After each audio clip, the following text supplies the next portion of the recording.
Welcome to Libertarian Counterpoint. I am your host, James Just. With me today is Mr. Alexander Vasquez himself. How you been this week, Alexander? I've been good. Thank you for inviting me back. I appreciate you coming back on such short notice. I really do. But we're going to start off this week with some news from Nepal. But we're going to change a little different. We're going to let Richard kick us off before me and Alexander sit here and talk about it. So let's find out what Richard's got to say. Hi, this is Richard Fields with this week's report from the fields. This week's report focuses on the unrest in Nepal. No, I'm not currently in Nepal, but I have been on several occasions in the past. I've done the hike to Everest Base Camp and spent a considerable amount of time in Kathmandu, the capital of Nepal. So I have a modicum of insight into the culture and economic issues facing the country. Situated astride the Himalayas, most of the country is mountainous. Nonetheless, the primary occupation of 62% of the population is still agriculture. Nearly every square inch of arable land in Nepal is being farmed. That means terraces clinging precariously to mountainsides and potato patches even at very high elevations. And Nepalese farm families are still increasing their numbers. It's reached a point where some Nepalese farm kids have to leave the family farm. It's simply too small to further subdivide. Some of those displaced Gen Z workers have found employment in the tourist industry, but there's only so much demand for wait persons and mountain guides. That means a lot of Gen Z workers are out-migrating to places like the United Arab Emirates or other countries in need of immigrant population and labor. The country-wide out-immigration or out-migration rate is 4.2%, but there's still a 20% unemployment rate among the Nepalese Gen Z cohort who are still in Nepal. The Nepalese government is dominated by factions like the nominally communist Unified Marxist-Leninist Party and the Maoist Center. They share power with the centrist Nepali Congress Party. In practice, the government operates like a crony capitalist operation and is hamstrung by rampant corruption and nepotism. The Gen Z people have noticed and started making a lot of noise about it on social media. That led to a government ban on September 4th of 26 social media platforms, among them X, YouTube, Instagram, Facebook, and WhatsApp. That further enraged Gen Z and led to massive protests organized on Discord. The army was brought in to quell the dissent. The death toll rose to 30. Parliament was torched by the protesters. A curfew was imposed. Ultimately, Prime Minister P.K. Sharma Oli resigned and was replaced by former Supreme Court Chief Justice Sushila Karki.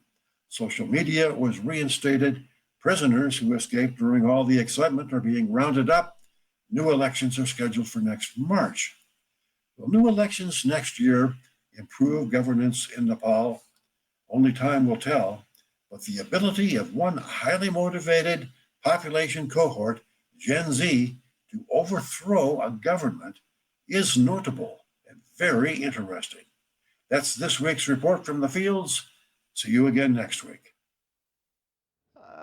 Thank you, Richard. You know, there's a couple things that I found interesting. When I was searching social media, researching these stories, if we can bring up our graphic, it was very difficult for me to find a story that mentioned that the leaders were communists who were ousted. It's been run by communists for a while. Now, were the activists communists? Well, no, because their families were living the high life in you know, posting pictures of stacks of money with fancy cars, and so the Nepo, what do they call them, the Nepo kids? They call them the Nepo kids, essentially was what everybody was really upset about. Right. And so the complaining about the Nepo kids created the ban, but they forgot to ban all of them, so they still had TikTok, they still had Discord. And so they organized on TikTok and Discord, and as things go wrong, things get ugly. And while even you can say the government deserved to be overthrown, well, you know, it's hard to condone violence. Right. And they really did. They literally drug people out, bureaucrats and stuff, out into the streets and were beating them. And we can't condone that, but I can understand where they're coming from. They got their internet taken away. Yeah. The young people. Yeah. Talk about spoiled. So it wasn't civil rights. It wasn't imprisonments. It wasn't, we need more jobs or anything like that. It was, you took away my internet and now you're going to pay for it. Yeah. Well, I do have a saying with that, Alexander, is the straw that breaks the camel's back is rarely very heavy. Right. It's all the stuff that was on it before that actually did the damage. And so it's the internet, the final straw. It's just, it seems kind of goofy, right, to us. It seems like their young people are just addicted to the internet like our young people. But they haven't gone this far yet, but I wouldn't doubt it. I don't know. We had 6 months of riots not too long ago. The difference is our government has legitimacy, whether you or not, and theirs didn't. And theirs did, so it fell quickly. But those in power are still trying to hold on to it, as we see. I mean, that's a serious fire going on.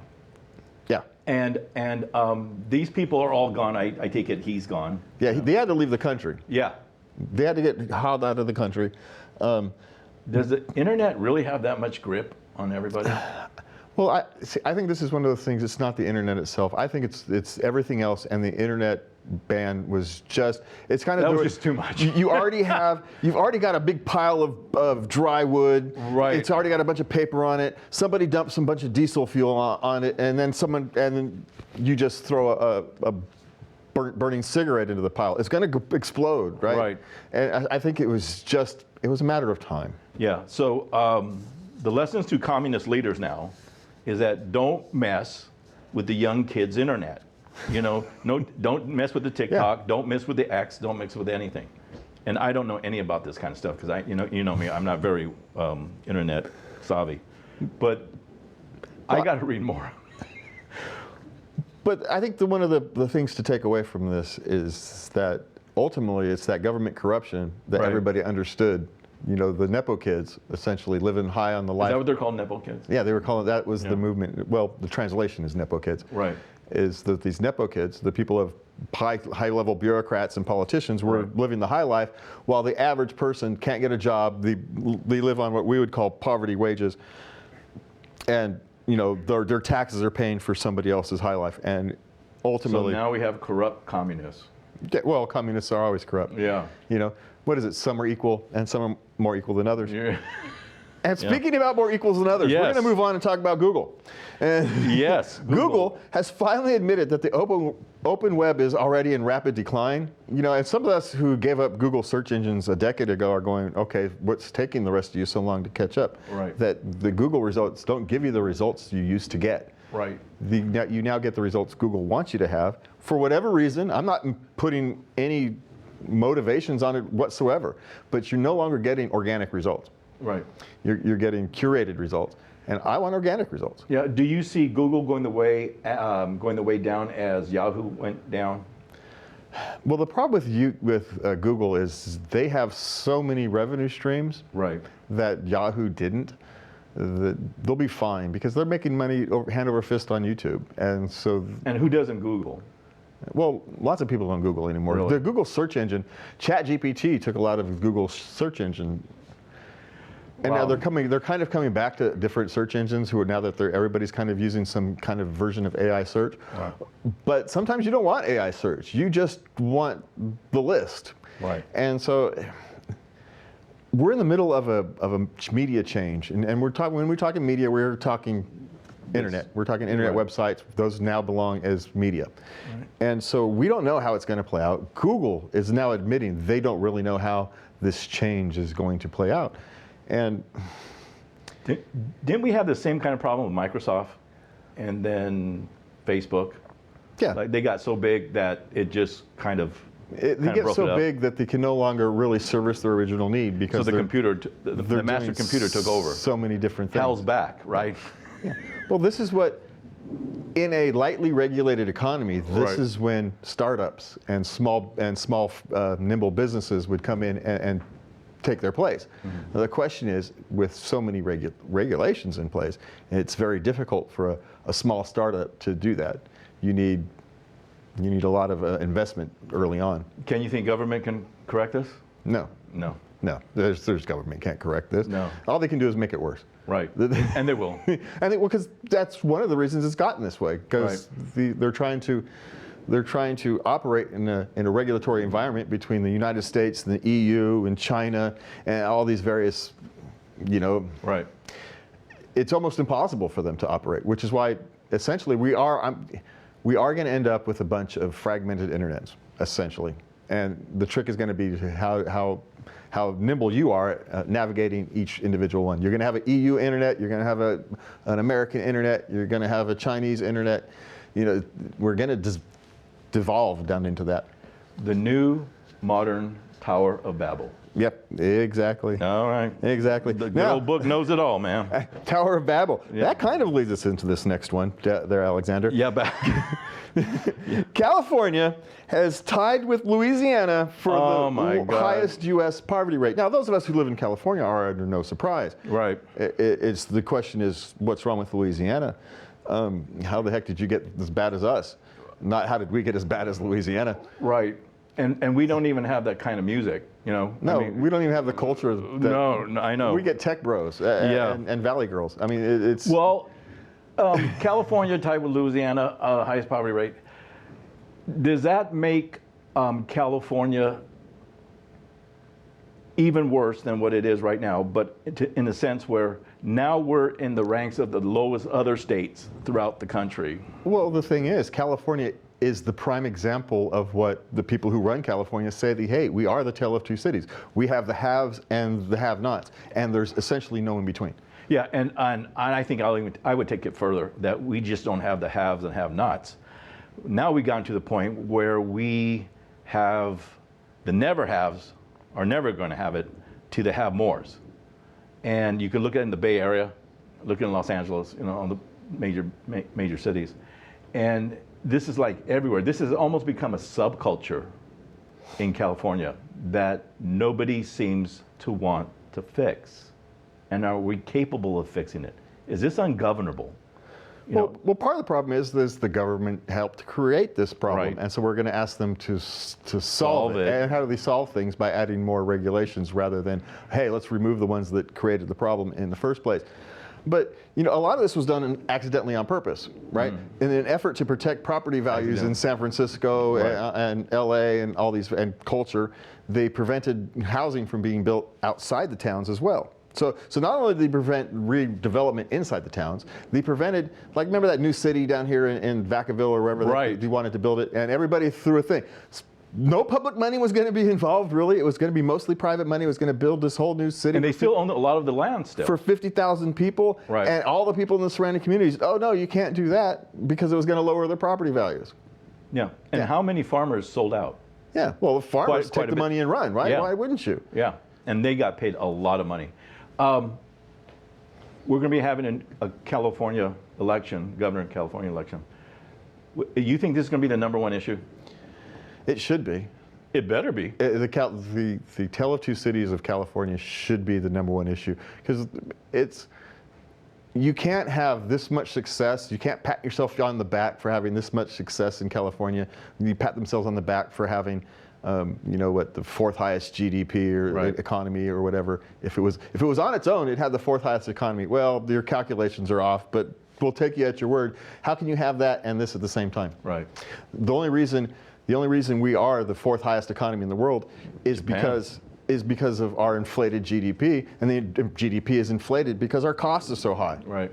And it's a shell game. And Japan just went worse than we did. Well, so we went above them. Well, Japan has been stagnant for 15 years? Yeah. But Japan has been a perfectly functioning society for those 15 years. Stagnation is not necessarily a bad thing. Right. They had a lot of growth and they needed some catching up to do, and so I would take Japan over what we have right now. Right. Because at least Japan is stable. Yeah, California, we have turned into a gutter culture. That's all there is to it. Yeah. And I'd be interested in how these candidates are going to address this. Yeah, we'll have to keep their feet to the fire as we go through this next year.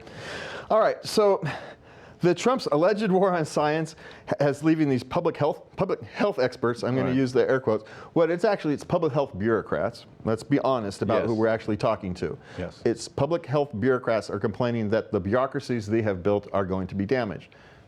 Okay, this is true. I completely agree that the bureaucracies they have built are being damaged. Now, whether that's a good or a bad thing is yet to be seen. And I say, keep doing it until we see it. Okay, see the results of it. Yeah.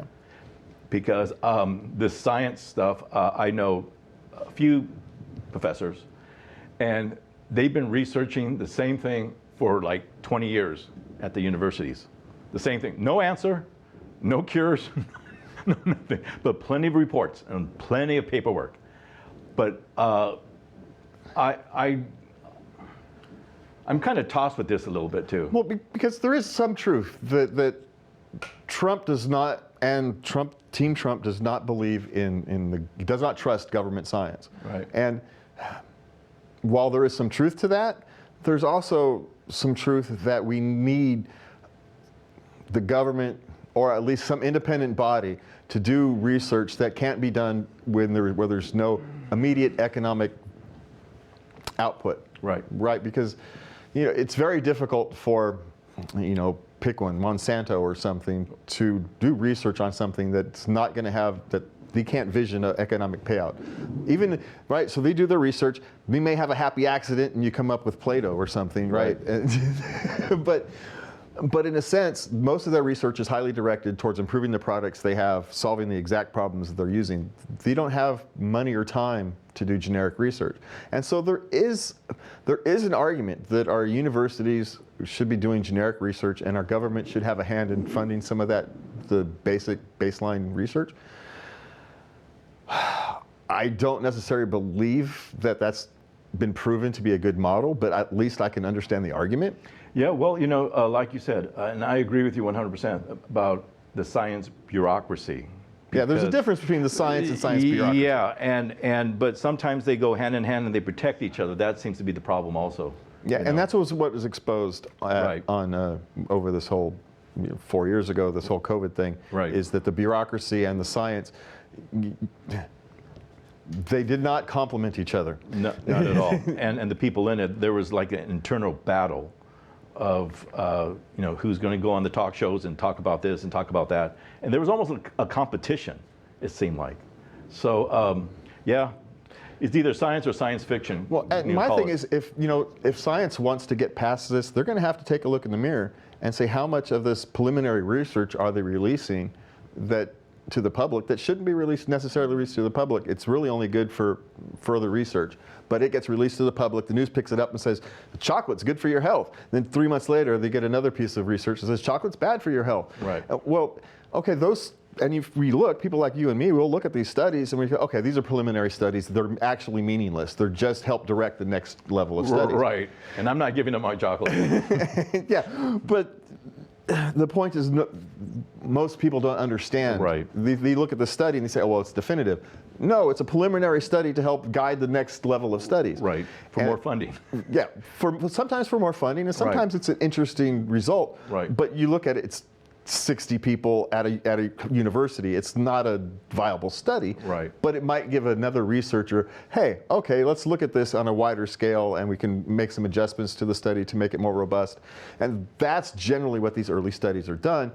But the second part of that is these early studies are supposed to be done by students as practice, not by paid researchers that have money invested in something. That have money invested and writing. And the investment is, let's try to get an article out of this so I can be published, so I can get my tenure.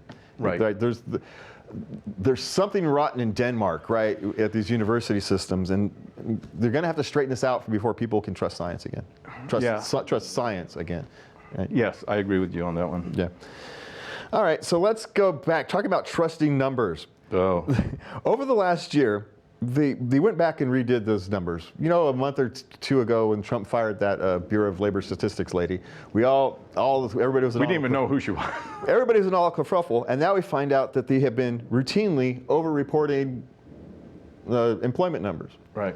So the question is, is this number even valid? Right. How do we know that these numbers are valid, right? Do we trust the previous numbers? No, I never did. Do I trust this number? No, I don't. Right.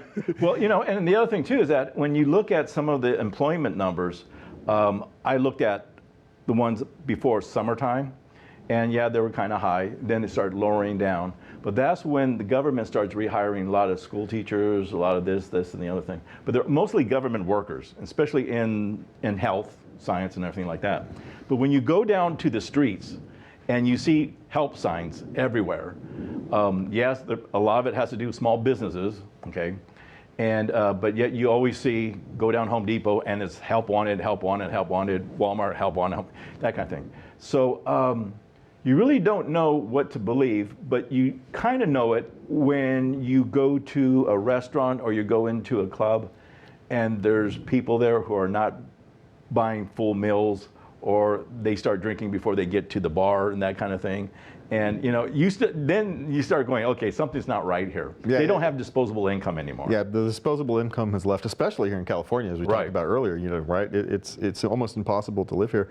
You know, it used to be. There may have been a time where government statistics were the gold standard. Right. You know, but that was back in the 40s. You know, essentially since the invention of modern advertising, the marketers have far better data than the government does.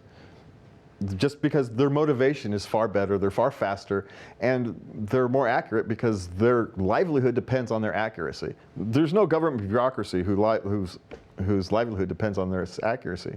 Yes, and because it's business, people don't trust corporations or trust the numbers that business comes out with or anything like that. And the ones who are in business and working and everything like that, they don't trust the government statistics.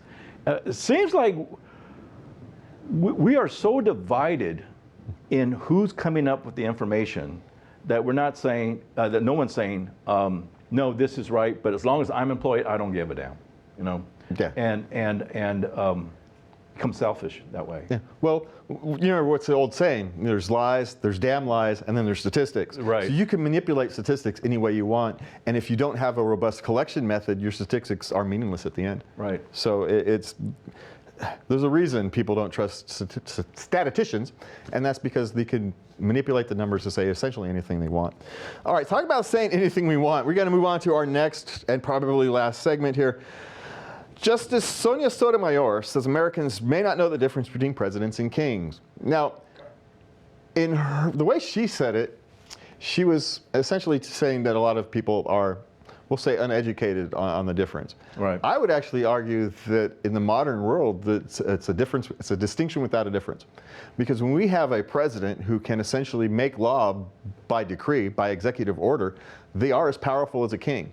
For the 8 years they're in office, they are as powerful as a king, and we have done that. So what's the difference if we call them a president or a king, when their power is essentially the power of a king? Yeah, well, I think she was being more dramatic than anything else when she said that. But at the same token, because we don't have civics in high school like we used to, and we understand the power of the presidency, they don't read the Constitution, we don't read even state constitution or even city charters, okay? We misunderstand their powers and their responsibilities. But when you think about people in power, look what happened in San Francisco. I just read it today. They recalled another supervisor because of what? He closed down the Garden Highway or the Beach Highway. All right, it's only 2 miles, but it's a major strip to that Sunset District. And I love the Sunset District in San Francisco. But he got recalled. And it wasn't a tight race.